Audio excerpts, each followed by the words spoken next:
make like a ball and keep it rolling.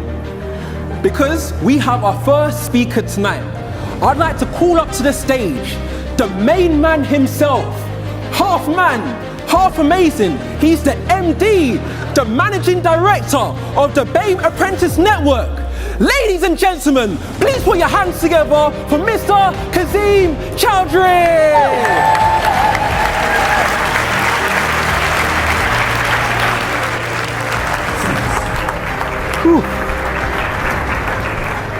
Wow, there's a lot of lights here, Cody, isn't there? I know, right? So good evening, ladies and gentlemen.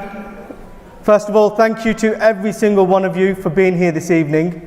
I was going to plan a script and write something, but I was too busy writing Coyote's jokes last night. So unfortunately, I'm going to be a bit rough around the edges tonight, so please bear with me. I also don't want to preach to the converted.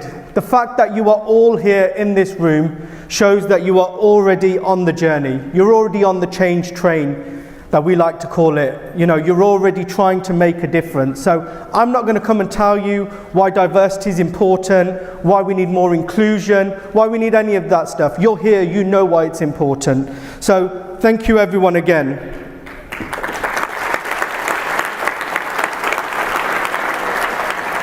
I just want to touch on some of the points Andy raised in terms of, you know, how the pandemic has affected a lot of people, and those from, you know, socioeconomically deprived areas, those from BAME backgrounds. And actually what I'm starting to see, and through looking at a lot of the applications that came through this year, just how effective apprenticeships can be in the recovery to coming out of this pandemic. So I'd like to thank every single person in this room who's working hard, all those learning providers, all of those employers who are out there making a difference to not just young people, but those who are already working in organisations. I've seen stories from women who have been housewives, stayed at home, who have been able to go back into work using an apprenticeship. We've seen people reskill from industries that are no longer around. And I think, you know, the pandemic has really catapulted what can be achieved through apprenticeships. So thank you to everyone working to promote apprenticeships.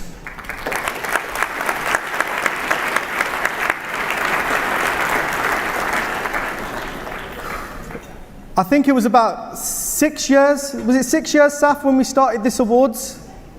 Previously, the Asian Apprenticeship Awards. And we realised very early on that you can't make change just by having an award ceremony. You know, yeah, it's great, we create role models, we give them a platform to promote themselves, but realistically, in order to make change, we need to have more things happening. And over the last 6 years, we've been working to make a difference in this sector. And now, earlier this year, we put all of our efforts into rebranding what we have to offer the sector under the BAME Apprentice Network. And what we'd like to say is we're not just about racial diversity, because in order to have diversity, you need to make sure that you're supporting all protected characteristics. And I'm so proud that on Tuesday, we had our Inclusion in Apprenticeships conference, and Anna, who's looking me dead in the face right in front of me, and also AELP, I'd like to thank you both for supporting us. We had over 200 people, leaders within the FE sector tuning in. Sharon, I can't see you because the lights are too bright, but you joined me. We had Susanna, I think you're over there somewhere, I'm going to wave to you. Lucy Hunt, I know you're here somewhere as well. We had Noel Dunn, I can't see Noel, but you know, it was amazing to see, you know, in an age where we've got digital fatigue, still we had 200 people signing on to an online event. So it just goes to show, you know, people in the sector do want to make a difference, and that's what we're here for. So please reach out to us and we're happy to support you. I just want to move on to two things on your table.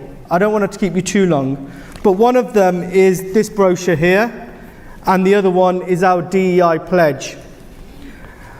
And what was quite interesting when I went out and did this research on 100 BAME apprentices and what they felt about their apprenticeship journey, what really, really upset me was the fact that I think it was around 70% of them didn't feel corporate organisations were doing enough to recruit from BAME backgrounds. Now I know from the work I do with a lot of the people in this room that we are trying and we are doing a lot of work to do more. But it just goes to show that we are still at the cusp of what we need to do. And we need to continue to strive, learn from each other. There's some fantastic employers that are doing great things in this room, and it's not a competition. It really isn't. We need to come together as a collective, learn from each other, and really make a difference. Just in terms of some of the other things that we've got going on, we're launching the Festival of Apprenticeships, which, you know, we hope will change the career fair market in terms of how young people see apprenticeships. We want to showcase all of the fantastic people in this room today that are doing apprenticeships that can actually go out and talk from a personal experience about how an apprenticeship has changed their lives. So I'm really looking forward to that.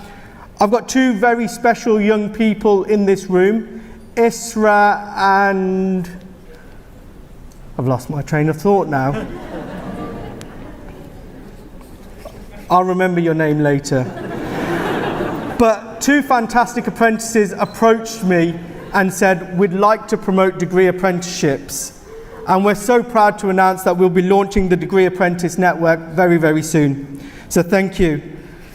Now, I think I've said a bit too much, so sorry about that. But yeah, just one last huge congratulations to everyone. Thank you so much, and I hope you enjoy this night. Thank you.